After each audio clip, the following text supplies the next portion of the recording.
Welcome back to the Maximum Lawyer Podcast. I'm Jim Hacking. And I'm Tyson Mutrix. What's up, Jimbo? Tyson, my friend, how are you? This is the first recording of the day, which means it's the first recording of the month. We haven't recorded one-on-one in quite some time. I'm looking forward to spending a little time with you today. I'm doing well. I'm excited about this too. This is usually my favorite podcast that we do of the day. Although we have spent I feel like we spent a lot of time with each other in general, at least virtually over the last, and in person, I guess, last week. But things are going well. It's a really busy time. I feel like we've got a team in place at the firm that is just killer. So that's pretty exciting. But what's going on with you? Well, I thought we'd do a little bit of check-in, and then we have a great topic for the show today. So how are things at your firm? How are things going? How are you feeling? Yeah, I feel like things are going really well. Revenues are looking really good. From a firm standpoint, our people, I think we have the right people in place right now. We're approaching, actually, I think we're right at a year now since we've implemented top grading. So we've sort of process people out, process people in, kind of a thing, some intentional turnover. And although that process can be a little bit painful, not necessarily the processing out, but just the implementation of it. Obviously, the processing out part of it, it's not easy, but I feel like that process has really positioned us in a place that's going to really throw gasoline on the fire, and I'm really excited about that. It's like I wake up every morning when I go to work. I'm really excited about the people we have in place, and that's a pretty awesome feeling. And so yeah, that's going well. And from a personal standpoint, the kids are getting more and more activities, and so that's getting a little more hectic. I think you've kind of gotten past that hump. I'm approaching the hump. I'm not even at the hump yet. So it's been quite hectic on a weekly basis when it comes to basketball, soccer, taekwondo, and then now baseball is starting. So we're at this point where luckily basketball just ended, but now at the same point we have taekwondo, soccer, and baseball all at the same time. So and I forgot gymnastics. So it's been crazy. What about you? I remember those days. That's a hectic life, but it's a full life, and you'll miss it as soon as it's gone. We're down to Noor now, so when my son leaves for college in the fall, we'll just have Noor at home, and she's all softball all the time. She'll probably do basketball too, but I remember running those schedules with all those different kids. I mean, you have to micromanage that stuff down to the nanosecond to get it all to work together. I mean, luckily you have two healthy parents and two vehicles that run well, so it's a lot of fun. It's a lot of together time. I drive by places now that I used to hang out with the kids and miss them fondly. So enjoy it. Stay in the moment when you have all those times with them. I love it. It's good advice. Yeah, luckily we had to lean on my mom last night to take Hudson to soccer because it wasn't going to work out otherwise. But what's going on with you though? Well, let's see. We had our firm offsite with leadership on Monday, and that followed Friday's offsite with you and Becca for Maximum Lawyer. So, those are always interesting, and I always have different reactions to offsites. I think that they're really powerful. A lot of times afterwards, I have a little bit of, I wouldn't say depression, but sadness because we're not where I want to be.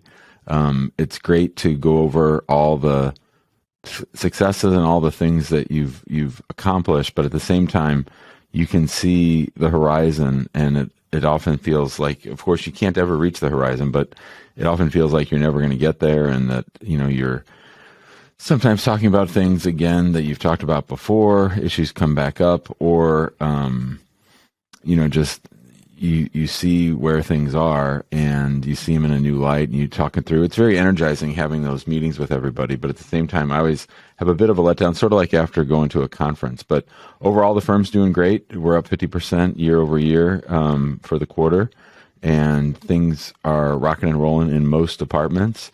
I'm looking, I took all the sticky white huge Post-it notes that we have, and they're all up on the wall now because I'm literally going to sit here like some serial killer and stare at them for a while and sort of just let the energy of the day come to me and sort of remember the conversations and the things that we're focused on.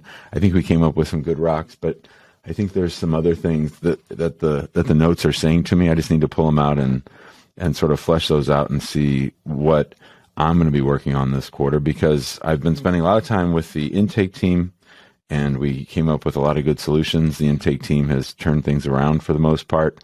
Now we're going to implement some changes that we want to see in the department, and then I'm going to be moving off to look at other things to fix. That's sort of my role these days, is Mr. Tinker, Mr. Fix, Mr. Come in and hear things and say, well, why are you doing it like that? And maybe this is a faster way. So there's a couple things I want to address before we get into our topic. I think the idea that you're never getting to the horizon, I think that is true, and I think we need to sort of accept that, because we can't solve everything at one time. Like, you just can't, and that's why there's the importance of the rocks, and every quarter, pushing yourself towards accomplishing those rocks. And you're making the focus should be on the progress, not necessarily on the horizon, but on the progress taking you towards the horizon. But I think people just understanding, like, you're not going to fix it all at one time. There's always going to be something that you need to quote unquote fix. The other thing is like, you said something interesting, and it made me think that we should do an episode about our work environment. So you were talking about you were going to be staring at those and just kind of let it soak in or whatever. I think that there's something to that, and I think that we could probably set up our work environment to better suit our roles. And so for yours is set up for your role, mine's set up for my role. But I think that there are certain ways that we could maybe even bring on an expert to talk about that. I'm sure that there's an expert in everything these days. So I think it'd be kind of cool to have someone come on and talk about setting up your work environment that's best suited for your position with the company. I think that's a great idea. So let's talk real quickly, if we can, about the Guild. I was really excited. The quarter ended last Friday, which happened to be the day that we were meeting with Becca to plan out the next quarter for us and our masterminds. By the time this episode's aired, we will have just completed a very successful automation session down in Austin, automation in Austin, and we'll be riding a high off that after seeing all of our friends in the Guild who wanted to work with Kelsey and with us on figuring out how to do things through automation in their firm. That'll be exciting. But I was just heartened by the fact on Friday night and Saturday morning, we just had Guild member after Guild member talking about hitting their highest quarter ever, having all kinds of financial success, life success, easing the workload for themselves and for their teammates. It was just really heartening, and I think that we've really come up with a good model for the Guild. I think that so many of these groups that want to be your coach and all this stuff, I think a lot of the stuff is pretty common sense, and you just need a place to be with other people who are like-minded and growth-minded and want to improve. But I don't know that you need much more than that. I think that what we offer with the 4 masterminds and then the other things that we have going on, the trainings and the check-ins, that for a lot of people it's the right amount of oversight. I don't know that you need like a full-time coach breathing down your neck or telling you that you suck or whatever it is that they do when they give away 4 Teslas or all these other rigmaroles they do to get butts in the seats at their conferences. I think we've really gotten to a point where we're able to give enough support to the law firm owners that need it, and we can talk tough to people when they need to hear it. And it was stark seeing the success after success after success. And then we even had some members talk about things that they were struggling with, which is of course my favorite topic, your favorite topic, and really when we really shine is when people are struggling and we can talk about the things that we've seen that have worked or improved.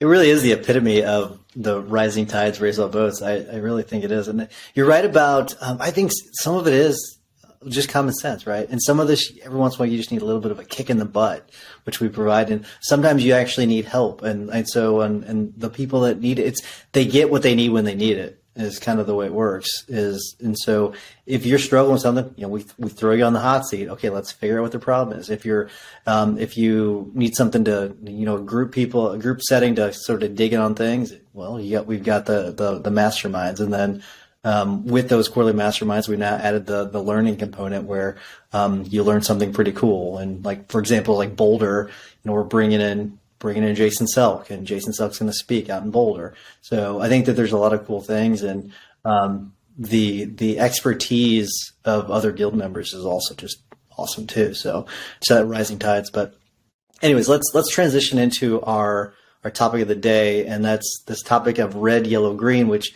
you presented. No, you not presented, but you brought it up during our guild mastermind, or our quarterly offsite for Maximum Lawyer, and you had mentioned it to me before. And I thought it was a really cool idea, and then we implemented it for our offsite last week. And it's funny because I'm going to read something to you. So I'm kind of teasing a little bit. I'm going to let you explain what it is, but I'm going to read something to you that one of our team members said, because we talked about implementing it earlier this week. So I told our team that we're going to implement it, and I got this message. I think this is why our peeps often brag about our work culture. I think all on the leadership team are emotionally intelligent in ways. We have a desire to improve as well, where we see deficiencies in ourselves. Lead by example. It is very rare I get a complaint here. We are doing something right. And it was in response specifically to us starting to implement the red, yellow, green system. And I think it's a really cool thing. I've watched some YouTube videos on it now, and because I want to do it the right way. So talk about what it is, why you use it, when you use it. I think it's an extremely valuable way of checking in on employees. So it's great for several reasons. So, we've used a lot of traction principles in our firm. You've used a lot of scaling up principles in your firm. And I think that they do a really great job of helping you run an efficient and growing company. That from the company's point of view, those systems are very, very good. At least with traction, I feel like there's a personhood, a humanity part that's missing. And we Amani and I both have been coached through a company called Reboot for a while, which is pretty woo-woo and pretty emotional. So to me, the balance of the two is really nice. But this concept of red, yellow, and green came to me from my coach, Marty Janowitz, and from Reboot itself. We've used it at the weekend retreat boot camp that I went to, and I use it with Marty just when I check in, and we use it here at the firm whenever we start a meeting. So it works really well if you're on a one-on-one meeting, if you're in a team meeting, or if you're even in a whole firm meeting. We'll just ask people to check in, and it's a pretty powerful tool. And the best thing about it is it's super simple. So even someone who's busy, or you don't need much technology at all. You don't need to memorize anything. You just need to sort of ask a question, and the question is, how are you doing on a scale of red, yellow, and green? So there's a little bit of education. Red is that I'm over capacity. I'm feeling completely stressed most of the time. I'm spent. I'm burnt out. I'm stressed out. That's sort of red. Yellow is I'm getting my job done. I'm feeling pretty pulled in several directions. I'm at capacity or just over capacity. And then green is things are good. Everything looks good. I feel good. Things are going well. And so after you ask the team member how they're doing, or after you have the team check in on how they're doing as a whole, then the next question is, well, what can we do to get you from red to yellow? What can we do to get you from yellow to green? Or the question is, what's making you red? What's making you yellow? And then figuring out what are the things that we can do. It allows for really quick implementation. It allows for really honest feedback. We did this a couple weeks ago. We had a team meeting with all the paralegals, so that's 12 people. And this is a group that that I don't spend much time with, and I was running the meeting. And the people that wanted me to have the meeting, Andrew and Amani, were saying to me, no, we don't have time. We don't have time to do red, yellow, or green because there's 12 people and we've got a lot of stuff we need to tell them. Well, all 12 paralegals, all 12 said they were yellow. And I heard it myself. and I heard it from their mouths, and I felt that it was completely heartfelt. I didn't feel like anybody was bullshitting or jiving. I thought it was just straight, legit talk, and that became the centerpiece of our offsite this week. I mean, we really focused and drilled down on that to try to get to that. And I think even Andrew and Amani were struck by how powerful that was and how we really needed to do something. I've got some specific questions about it. We have a daily huddle, right? We try to keep it at right around 15 minutes total. And it's, as you grow, it's been really hard. Like yesterday's went to 30 minutes, right? Just because we had to drill out on some things. But would you use it on a daily huddle, like every daily huddle? I feel like that's too much, but because that feels like it's just kind of overkill. So what are your thoughts on that? So my team, we meet every day for 15, 20 minutes. I don't think it would work well then. I think if you have one-on-ones with people in between, that's good. And then we would do our L10 or our training on Fridays, and that's an hour. And we would start either of those with red, yellow, green. Gotcha. Talk about the time whenever Adela said black. Yeah. And because, and where was that in your, the time frame of whenever you started using red, yellow, green? Mm-hmm. That was at a time where Adela was pretty frustrated. She didn't have the support she needed. She was basically running 2 departments and still trying to fulfill her HR role. And she was burning the midnight oil. She gets in these phases where she really obsesses about getting something done. So she was trying to get a good data set for one of the departments and get it into Google Data Studio. And so this would have been a year and a half after we started using red, yellow, green. This wasn't that long ago. It was about 6 months ago. Okay. In a situation where they're red, like how much do you dig in? I mean, how much, because like some of these meetings, like you don't want to, if I'm assuming if you get something that says black or red, I mean, you're limited on time with these meetings. So how much do you dig in on these, or do you just say, okay, let's address this later? Like how do you deal? Yeah. I mean, the one thing to keep in mind too, I think that's important is, red, yellow, green is effective for where they are at the moment. But another good sort of side question is, generally over the last week, since the last time we checked, how often have you been red or how often have you been yellow? Because even yellow can mask some times of red, right? And you want to sort of drill down because they might have just woken up happy that day, but they might generally be yellow. So you want to know about that. So I would say if an individual said in front of a group that they were red, I would encourage the leader to talk to that team member separately shortly after the call. All right. There is, I'm sure I'm going to get questions about this from people, so I'm going to ask you. Whenever there is, whenever they give this back, are they thinking about how they are when it comes to business? Whenever it's personal, life, all the above, like what perspective are they looking at it through? That's a great question, and it reminded me of one other thing I wanted to add is that the real power of red, yellow, green comes in that pause between when you ask and when they answer. So in other words, sometimes it's good to hear exactly what comes out of their mouth, very spur of the moment. Sometimes it's good to let them take a breath and actually check in and see where they're at. I think that's where the real power comes in because it's such a simple question. It just lets you say in one word where you're at and then share it. And so either way is good. If they say it right away, if they pause, it's just what's supposed to happen. People might say, and have said many times, as far as work goes, I'm yellow, green, trending towards green, but I've got this situation. My mom is sick and I have to go to the hospital every other night after work, and that's making me red or making me yellow. So it's a revealing question that way too, because it's sort of a sideways question and answer into what's going on in their life, if that's something they choose to share. And with this red, yellow, green system, what's the goal? Like, what are you trying to accomplish, both from a firm standpoint and then from their standpoint? What are they trying to accomplish by saying what they are when it comes to their color?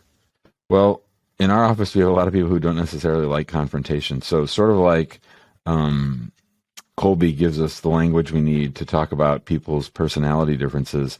Red, yellow, green lets us share where we're at in an honest way without feeling the need to necessarily filter or explain.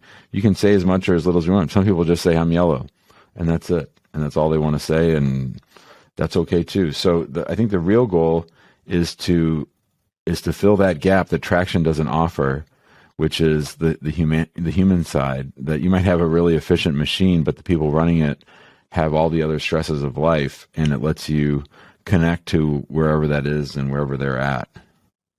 That's a really good point, because you and I have had this discussion before, and you talked about how you didn't feel traction had that person component. And I'd say that's mostly true with scaling up. Scaling up does have, and this is something you would do during like a quarterly offsite or quarterly meeting, is they've got this sheet that you go through, and it kind of goes through goals, and it's really for that individual, and it could be their personal and professional goals. And you go through like, okay, like what are your financial goals? Like what are you like from your family members? Like what are some relationships that you want to rekindle? All that. Like, so it's really interesting that they have that component, but there's no follow up to that unless you have like some sort of system in place when it comes to. I'm blanking on the name of that that framework. What is it? Oh, that tool, yeah. Yeah, so there's really no follow up on it, because the dream manager program is what I was thinking of. Unless you have some sort of dream manager program, there's really no follow up unless you build it out. So, but you're totally right about that. But another question I have is, what's the feedback you've gotten from employees? And I want to hear about the employees, not the leadership side of things, the employee side of things. Oh, I think people recognize the power of it. I think that they've gotten used to it. It's part of the culture. I think they feel heard more. I think it's a real fast forward button to getting to where people actually are, and it helps reveal problems in the machine. It helps reveal when people are too stressed. I mean, when you have all 12 paralegals tell you that you're yellow, that's pretty stark, and that's something that needs to be addressed pretty quickly, because people ain't gonna operate on yellow for far too long, and if a whole department is, that's a real issue. Nailed it. And then real quick, leadership side of things, how have they responded to it? Well, it's just such a simple tool, and it's pretty elegant. I think if I didn't say this earlier, we have some introverts both on leadership and in the team itself. We have a lot of high fact finders, a lot of people that just want to put their head down and do their work. So it does just even a little bit of a crack allow for some connection for people that might not necessarily find that to be their strong suit. Yeah, that's what I loved about it, was just the simplicity of it. That's as soon as you said it, like, oh, this is amazing. All right, Jamie, let's wrap things up. We're getting close to time. So before I do, I just want to remind everyone, if you want to join us, want to get more information, go to the big Facebook group. Just go to Facebook and search Maximum Lawyer.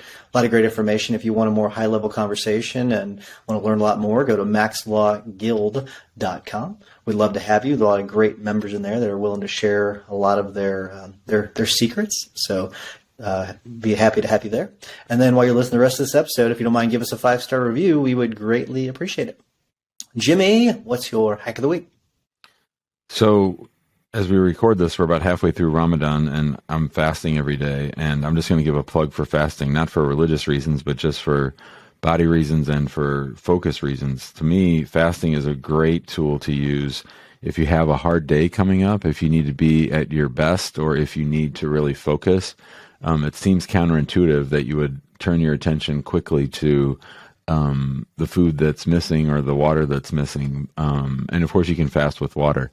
But it's just really a nice way to come completely in the moment, and it slows your day down. At least it slows my day down, and it helps me to sort of just go with the flow. I mellow out a little bit more than I used to. I used to be very crabby, as evidenced by Ramadan Jim, but the act of fasting itself is used for health reasons, for psychological reasons, for religious reasons, whatever the reasons are. Fasting itself is a pretty powerful tool when you really need to be at your best. All right, I'm switching my tip. I had a different tip. I'll use it later. It's going to be in relation to yours then. So I want to talk about the importance. The tip is the importance of checking in. You need to make sure that you are checking in, whatever on whatever that thing is. You need to check on those things that are important. Let me give you an example. So 3 weeks ago, I got taped. So I was, I go to the gym, and they're supposed to tape me once a month, and I've kind of skipped the last 3 months. And I go in and I get taped, and my weight's been going up, but we've been intentional. So I'd lost a bunch of weight intentionally, and then now I'm focused on building muscle. Well, I go in and my body fat percentage had gone up 3%. I had been telling myself a lie whenever I'd step on the scale every day that my weight was going up because I was building muscle, and I was ignoring the fact that I was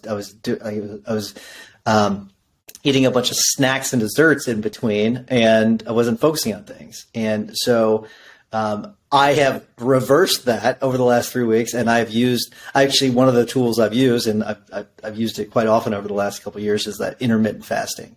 It's not, full on, fasting for the full day, but I mean, I'll fast for 18 hours sometimes.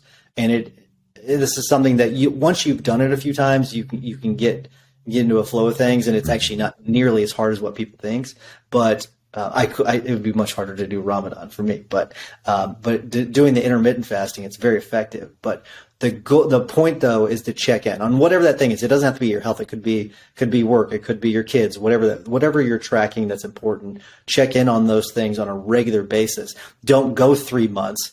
Do it monthly. Do it weekly, or do it whatever schedule makes sense for you. Because otherwise you'll get a skew, and then you're going to have to make these massive attempts to get back to where you were. So that's my tip of the week. All right, Jimbo. It's a good one.